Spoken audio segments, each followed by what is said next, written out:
Всем привет! Смотрите, решил чуть газелью заняться.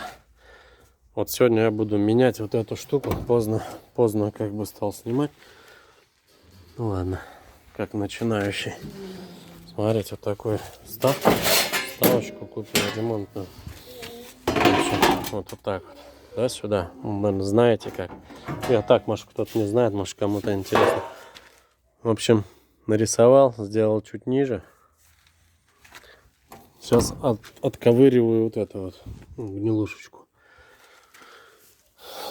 Вот. Потом дальше покажу.